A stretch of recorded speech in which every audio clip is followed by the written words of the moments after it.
Hi everyone, I am Allison Davis and I'm here to teach you how to put together a fun detailed layout using 6 by 6 inch papers. I love creating with these smaller papers, so I'm super excited to share that love with you all. These paper pads may be small in size, but the potential of what you can do with them is massive. At first glance, you might think that these smaller size papers would be limiting, but I hope in this class you see that really they aren't limiting at all. So let's go ahead and get started.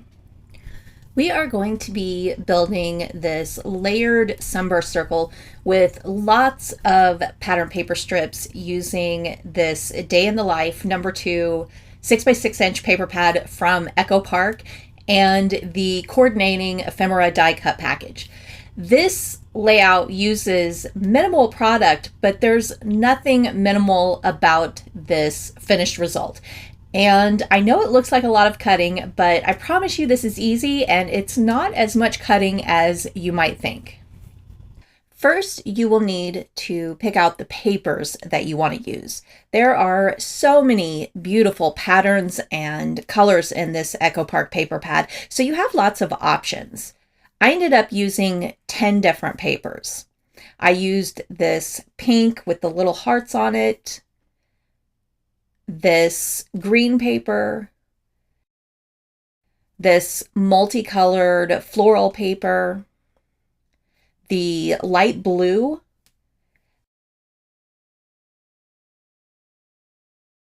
the navy floral paper, the butterflies, the white and blue grid paper, the cameras, this yellow paper, and this navy paper.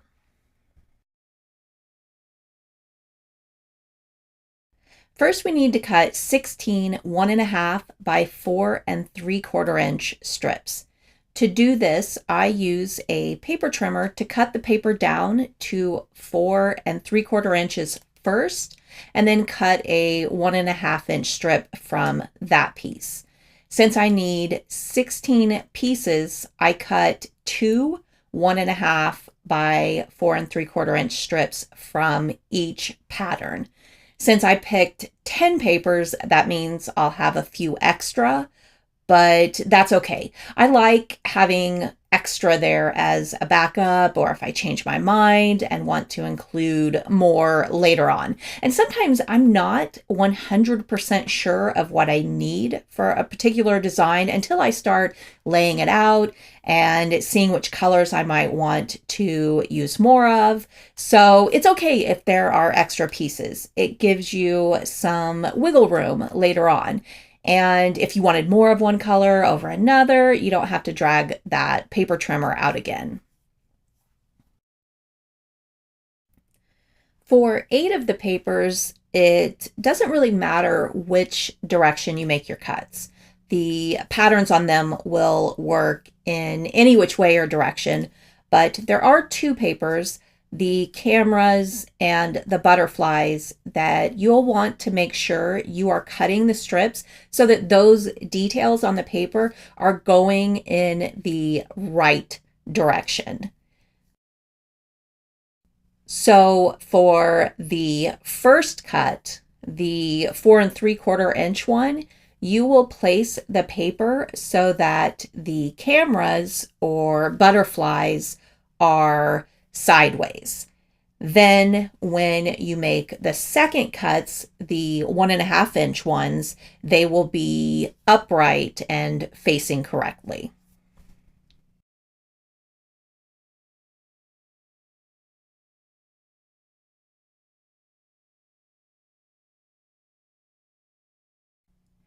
Now we are going to take those 1.5 by 4 3/4 inch strips and cut them into a point to create this sunburst design.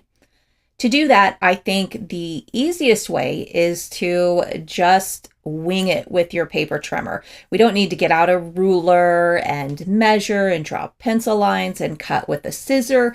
You can if you want to, if you tend to be kind of a perfectionist and you want each one of these to be absolutely perfect, you are more than welcome to do that. But I think using a paper trimmer is so easy, and you don't need to stress yourself out about these being perfect. When all of this is layered together on the layout, you won't even notice any small imperfections in the cutting, especially when the bottom point of these strips are all hiding behind the photos. And this isn't one of those sunburst designs where you need each sunburst strip to line up perfectly together. So there's no reason to be so strict on yourself with this. I say just wing it and use your paper trimmer. I lined up one of the top corners of the strip with the blade track on my paper trimmer, and then placed the bottom middle of the strip on that blade track as well, and then cut. That bottom middle is going to be the point of the strip. So now you repeat that on the other side, going from the other top corner down to that same middle bottom, and that gives you that point. So lining up those two areas on your blade track and cut gives you that angled piece.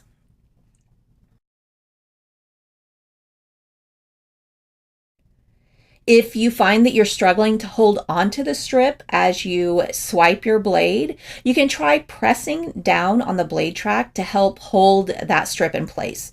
And when cutting at corner points like this, it's really helpful if you've got a sharp blade. If you feel like yours is getting dull, it's a really great time to swap out for a new one. Dull blades can often snag on that corner and create a giant mess of it. So the great thing here is that all three pieces that get cut from one of these strips are all going to be used on this layout. The two 3/4 inch pieces that get cut off when you're making that first larger strip are also used for the smaller pieces on the layout. And I told you guys that cutting all of these wouldn't be that bad. You're getting 3 sunburst pieces out of one strip, and you don't have to measure or anything like that. It's just super simple, super easy.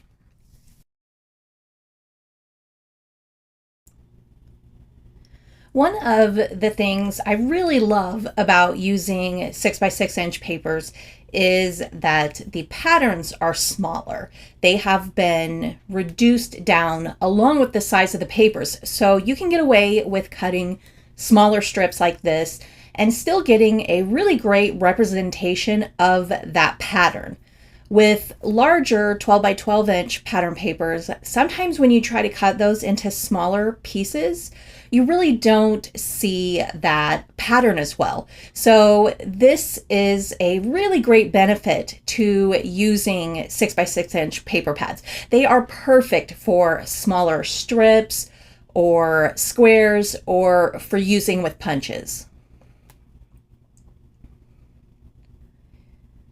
When you are done with cutting these, you should have 20 1.5 inch pieces and 40 3/4 inch pieces. And we will use almost all of them. You should have a lot of variety here to create a really unique and colorful sunburst circle for the background of your layout.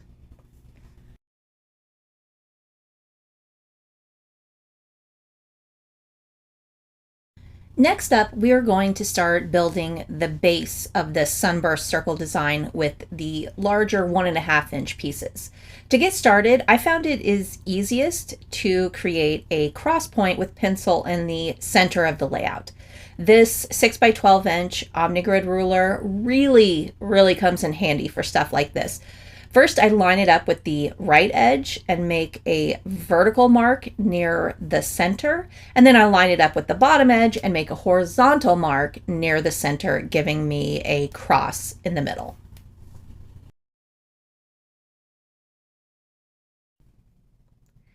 Now we can use that cross in the middle as a guide for placing our first 4 strips. The points of the strips will line up with the pencil lines meeting in the middle. Creating a circle without any kind of guide can be quite a challenge, but doing it this way ensures that those 4 pieces of the circle will be positioned perfectly straight and in the middle, and it makes it so easy to fill in the rest and finish out that rounded circle shape. Also, if you want a little bit larger of a circle, you don't have to make the points meet right in the middle. You can position them 1/8 of an inch or 1/4 inch away from the center for a little bit wider of a circle.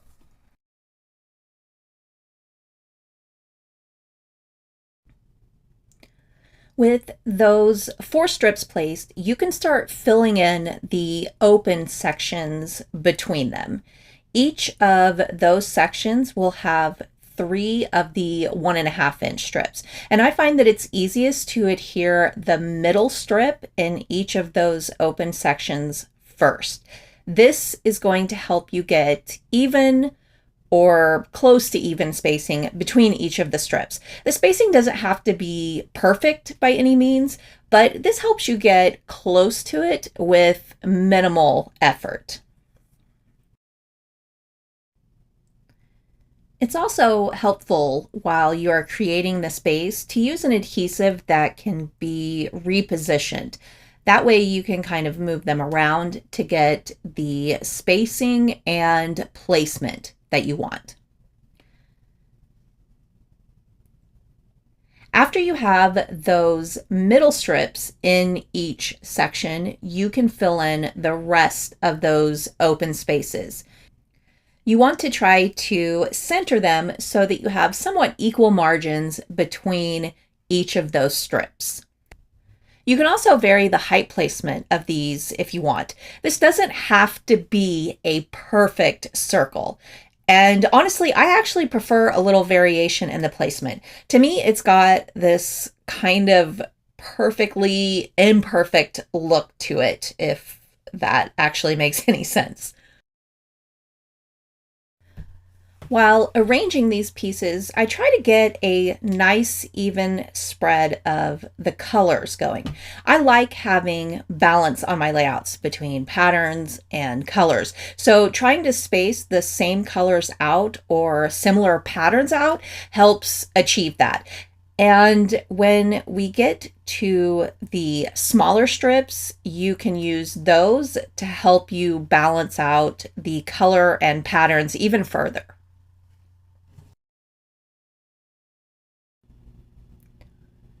With the base of this sunburst circle done, now we can start adding in those smaller strips. These strips are arranged in 2 different areas on that circle base. The first that we are going to adhere is on top of the 1.5 inch strips, right in the center of those strips. They do not have to be perfectly centered. This is something you can just eyeball and get it as close as you can. And remember, you don't need to worry how the middle points look or line up because that is all going to be covered anyway. These strips are also extended a little past the edge of the larger strips. You can vary how far they extend past that point and use those to help balance out the shape of your circle if you need to. When it came to the butterfly paper, I didn't use the smaller cutoff pieces like I did with all of the other patterns.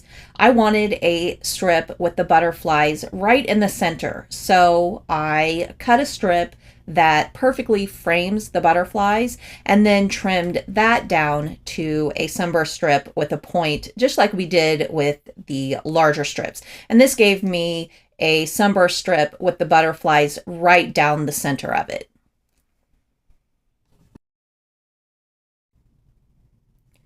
As I mentioned previously, you can use these strips to help balance out the colors and patterns that you are using. It's also really helpful if you use contrasting colors since they are layered on top of each other.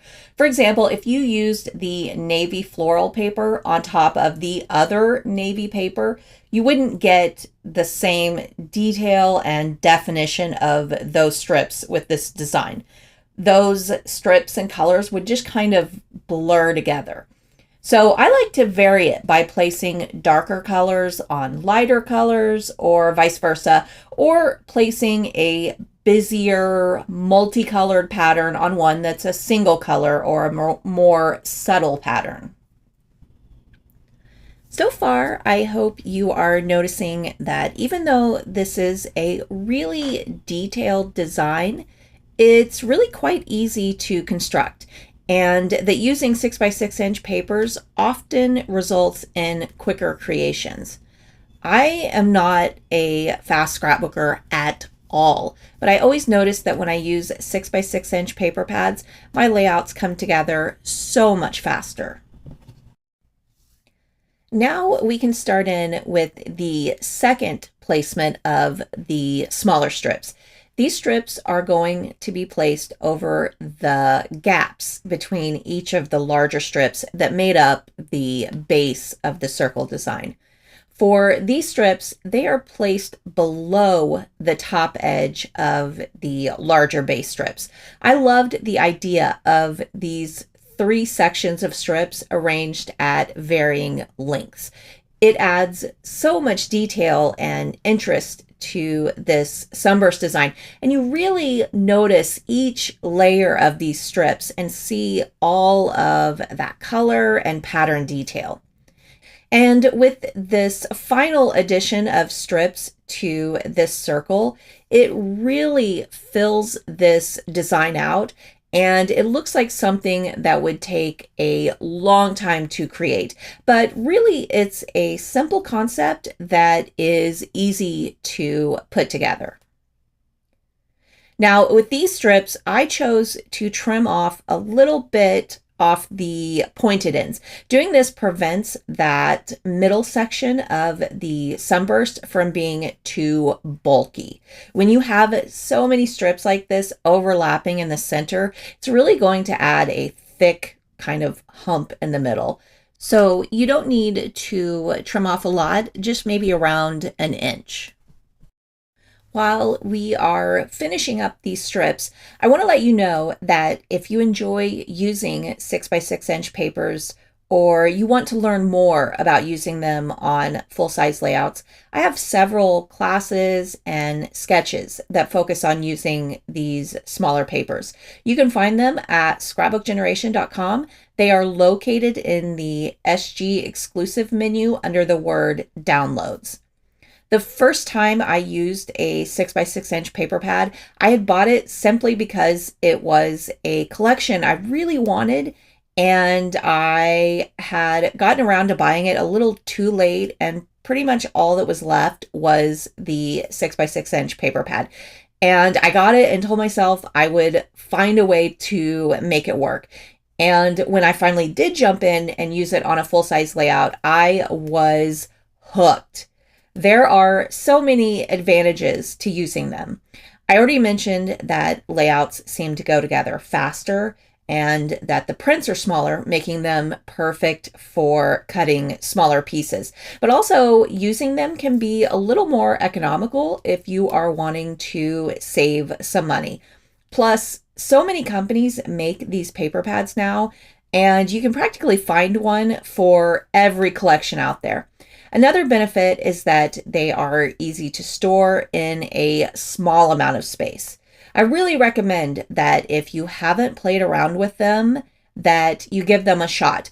You can also check out my YouTube channel, Allison Davis 4SG. I have a series called Scrapbooking with 6x6 inch paper pads, and I've shown lots of design ideas and concepts using these smaller papers. The next step with this layout is completely optional. I always add hand stitching to my layouts. It is my, go-to technique that I rarely go without using on a layout. To me, it adds such a beautiful texture and detail and dimension to background designs like this. I just absolutely love it. Like I said, this is completely optional. Stitching can be a time-consuming thing to do, and I know not everyone enjoys doing it. So if it's something you don't want to do, you don't have to. This design will work just as well without it, and you can skip this step. So what I'm doing right now is using a pencil and ruler to draw a line in the middle of each of the smaller strips. Most of the time when I add stitching, I will start from a pencil line. This makes it super easy to pierce the holes where you need to. Now, we aren't actually going to do the piercing or the stitching right now. It's one of the last steps of creating this layout, but I find that it's easiest to go ahead and get those pencil lines on there now before we start adding things like the photos or embellishments, anything that prevents the ruler from laying flat on the layout so you can draw those lines. And that doesn't mean that you can't go in and add these at the end if you change your mind. For me, I know I want to add that stitching, and this feels like the easiest time to go ahead and prepare for that. Now, if you do want to add the stitching, but maybe you don't want to do as much, you don't have to do every one of the smaller strips. You can just do the ones that are sticking out a little further, or maybe the shorter ones. It's totally up to you. With the background of the layout finished, now we can move on to adding the photos and embellishments.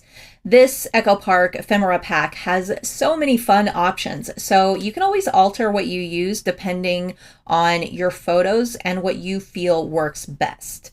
I used the little notes clipboard, the smile piece that is inside that rectangle pink frame. Smile is always a good generic word that goes with most pictures, so it makes a great title for this layout. I am also using this floral frame, and then the circle with the blessed quote is another one I used. There are several circle options in this pack, so you can swap that out for another one if you want. For the journaling block, you will need to cut out one of the 3x3 inch journaling pieces from the 6x6 inch paper pad. I love that with this paper pad, there's a pattern on one side, and then the other side has 4 3x3 inch squares with fun designs and quotes and little journaling blocks. This whole time I was flipping through this paper pad, I was wanting to create something with those squares. You could easily make another layout with those squares paired with 3x3 inch photos. It would be so easy. So I decided to go with the one that has a navy and floral frame, and then there is a little Today tab at the top. And you are free to choose whichever one you want. There are several in there that you could choose from. Now we can start adhering the photos and embellishments to the center of the circle design. The 3 photos and the journaling block are going to create kind of a circle of their own, or as much of a circle you can get with square pieces. They are all going to be centered around the blessed quote circle. I'm also adding the floral frame to the photo at the top by adding a little bit of adhesive on the backside inner edges and then placing it on top of that photo. I always like to lay things out and make sure I am happy with the placement and that everything is fitting the way I envisioned before I start adhering anything down. I'm always a big cheerleader for even spacing, both internally in the design and oftentimes with the outer edges as well. I tend to be a perfectionist about that detail. I think it comes from being the daughter of my high school yearbook advisor. I remember one of her biggest lessons was consistent internal margins, and that one really followed me into scrapbooking. When you are happy with the arrangement, you can start adhering things down. I started with the journaling block because it is the only element in this little cluster that I adhered flat on the layout, and it's tucked slightly under everything else. I like to distress the edges of papers on my layout, so I'm dragging my fingernail across the edges to add a little distressed definition. I like the way it really helps pieces stand out. The next piece I'm going to add is the blessed quote circle. This piece is going right in the center. I used one piece of foam adhesive in the center of that circle and then added adhesive on the outer edges. Two of the photos are tucked slightly under that circle, so you don't want any foam adhesive pieces blocking them from being tucked under there. The adhesive you're adding on the outer edges will adhere that circle to the tucked pieces. I really like having lots of dimension on my layouts, so I decided to use foam adhesive on the photos as well. I used larger foam squares and tried to cover the backside so that it had equal support of that foam adhesive under it. If having the photos popped up with foam adhesive is too much for you, you can always adhere these with your regular flat adhesive. I tend to go foam adhesive crazy a lot of times. I just love the lift and dimension it adds to designs. Plus, I love the idea of the photos literally standing out from this busier background design. It really helps highlight those photos and make sure that they are the focal point of this layout. Speaking of the photos, if you wanted to change up the photo sizes for this design, you could play around with different sizes, mixing and matching different sizes, or changing up the arrangement of the photos altogether. So with the last photo, I only added foam adhesive on the left side because the right side overlaps onto the other photos and the blessed circle. If you cover the whole thing in foam adhesive, the right would be elevated higher than the left because of the other photos that already have foam adhesive. So you only put the foam adhesive on the areas that are not overlapping on the previously adhered pieces. Next, I'm going to add the little notes clipboard and the smile title piece. And again, I'm distressing the edges with my fingernail for that little bit of lift on the edges. These will also be added with foam adhesive and slightly overlapped on the photos and frame. The clipboard is tucked slightly under the photo on the left and then overlapped a little bit onto the floral frame. The smile piece is overlapped onto the bottom of the photo on the left and is slightly overlapped onto the edge of the bottom photo. I added a little bit of adhesive on the areas that are overlapping onto the photos just to make sure that they are secure. Now you can add your journaling to the journaling block. You can do this with a pen and your own handwriting directly onto the journaling block, or you can do like I did and print your journaling. I opted to do my go-to journaling style with journaling strips. I really do not like my handwriting and really struggle to use it on layouts, so I always do printed journaling. To make these journaling strips, I type and print my text with double spacing between each line.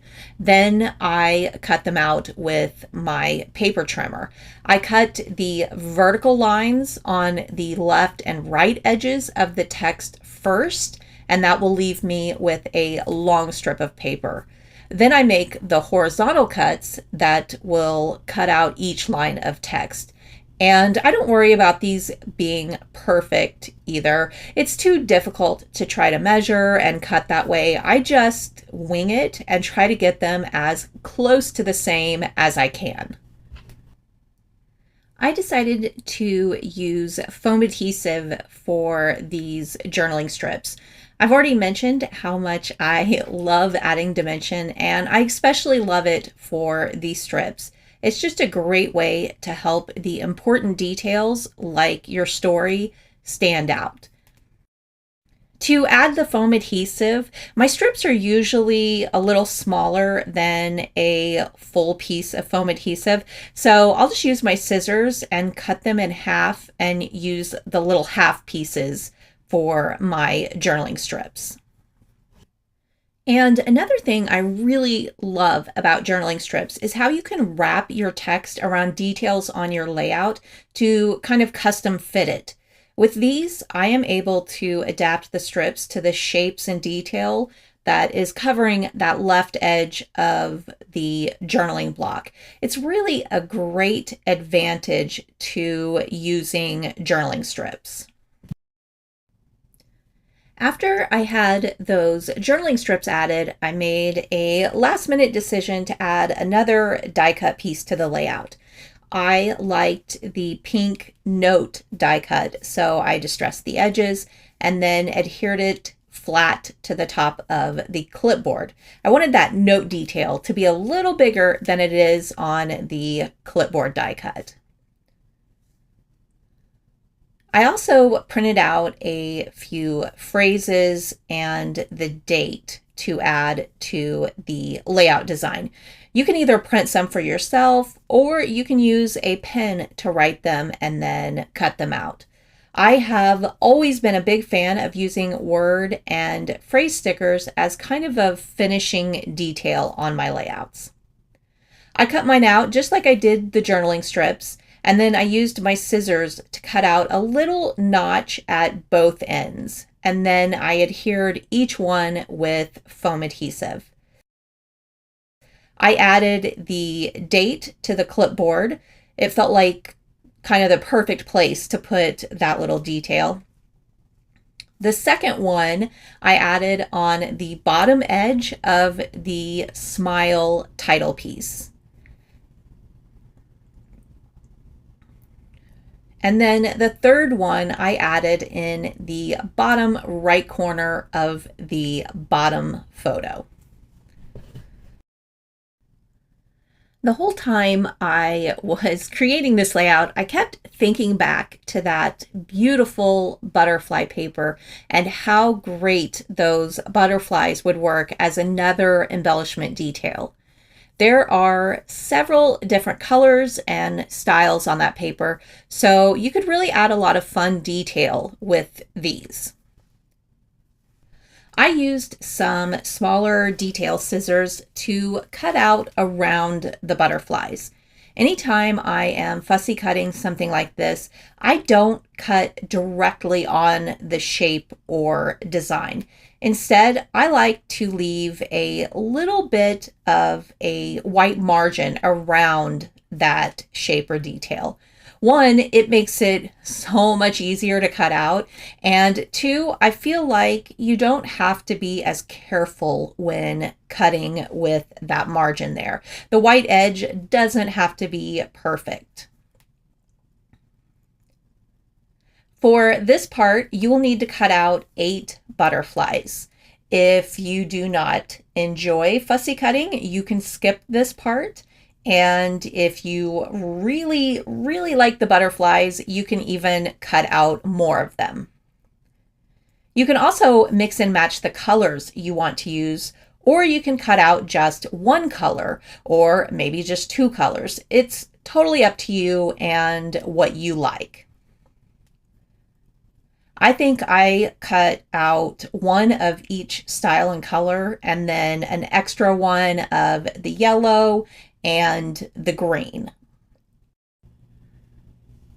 While we are busy cutting out these little butterflies, I want to tell you a little more about using 6x6 inch papers and how you can approach designing with them.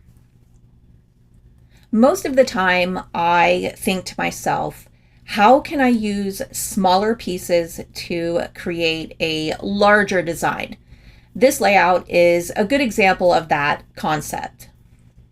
Think of it like this. Let's say you wanted to create a large 9-inch square background on your 12x12-inch layout. You obviously can't cut that size of a square with these papers, so you have to ask yourself, how can I break up that square into smaller pieces? And let me tell you, there is a lot that you can do.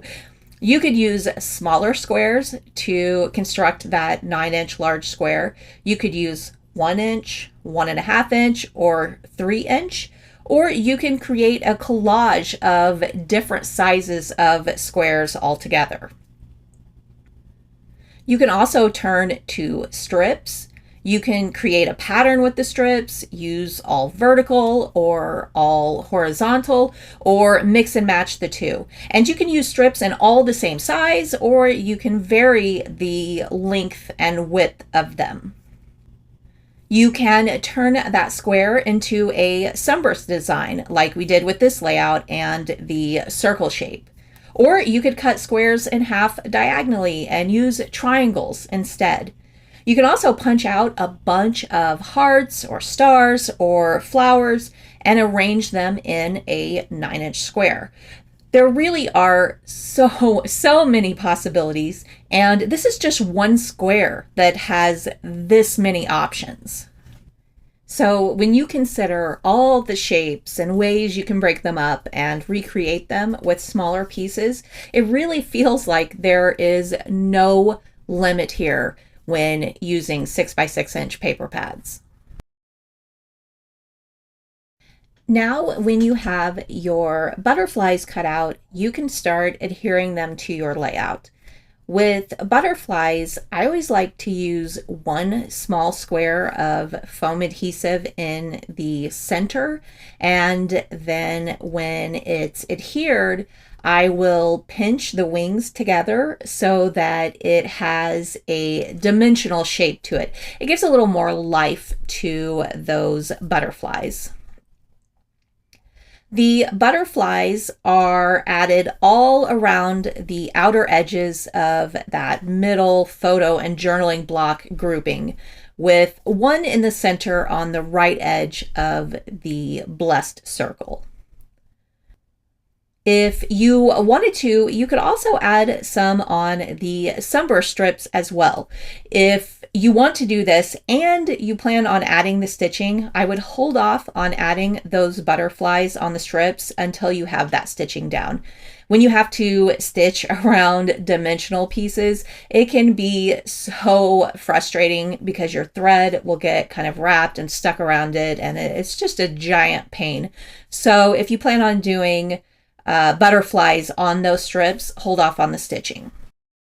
The last detail to add are some clear enamel dots around the outer edges of the circle design. I love the subtle detail this adds around that circle. There are 3 different sizes of circles, and I used all 3 and just kind of randomly placed them around the edges, trying to have a nice even spread of them around the whole design. So now, if you are going to add the stitch detail on the smaller strips, I'm going to go over a short tutorial on how to finish that. And if you aren't going to do the stitching, please stick around because there is one more final detail to finish on this layout. Okay, so for the stitching, you will need a foam or cork board to place under your layout. And if you don't have either one of those, a mouse pad works too. Then you take a paper piercing tool and pierce holes along your pencil lines. I typically shoot for holes that are somewhere between 1/8 of an inch to 1/4 of an inch apart. Mine are probably a little closer to the 1/8 of an inch mark. If you are new to stitching, and I can't stress this enough, take your time here. Make sure that the paper piercer is on the pencil line before you press it through the paper. It's so easy to try to go fast, and then you make a mistake and pierce off the line, and that is really noticeable when you add in the thread. So just take your time with this part. When you've gotten some practice, you'll get faster and more accurate. So for right now, if you're new, just take your time with this. With this design, I want the stitching to appear to go under the photos and journaling block. So I like to pierce a hole just slightly under the edge so that stitch will look like it continues under those elements, even though it doesn't. After I am done piercing the holes, I use a high quality white eraser to erase the pencil lines. This is always optional, but it's kind of a habit I've gotten into. If you are really good at piercing, then you don't always have to worry about this part. However, when using lighter thread, like the white thread on this layout, I like to erase those lines just so I don't get pencil lead on my thread, because it will transfer and make the thread look kind of dirty. With the lines erased, now I can start my stitching. I use 6-strand embroidery floss, and I separate mine so that I have 3 strands. I always recommend stitching with 3 strands. You won't notice a huge difference in the look of the stitching on your layout, and it's so much easier to pull through the holes. To start my stitching, I like to anchor my thread on the back side of the layout with a small piece of masking tape. You can also tie a knot if you prefer that. My go-to stitch is called a back stitch, and it produces a beautiful continuous line of stitching. To do this stitch, you go up the next available hole and then back down the one behind it. So if you had a line of 5 holes, you would go up the second hole and back down the first hole, then up the third hole and back down the second hole, and then up the fourth hole, down the third hole, up the fifth hole, and down the fourth hole. It's a 2 steps forward, 1 step backwards kind of motion. I always think of the white icing on a Hostess cupcake and the loop design of it. To create that loop, you are moving forward and then looping backward. The stitching on this shouldn't take you too terribly long. There are a lot of lines, but they're all quite short. So it really shouldn't take much time at all. Now, the very last detail I added after the stitching was lifting the edges of the smaller sunburst strips. I used my paper piercer to help me get my fingernail under each one, and I kind of roughed up those edges and then pinched them up a little to have a raised edge. I just really like the detail and dimension it added to this design. And while doing this, I only did this on the smaller strips. Those larger sunburst strips that created the base of this circle, I just left those flat and alone. I didn't do anything with those.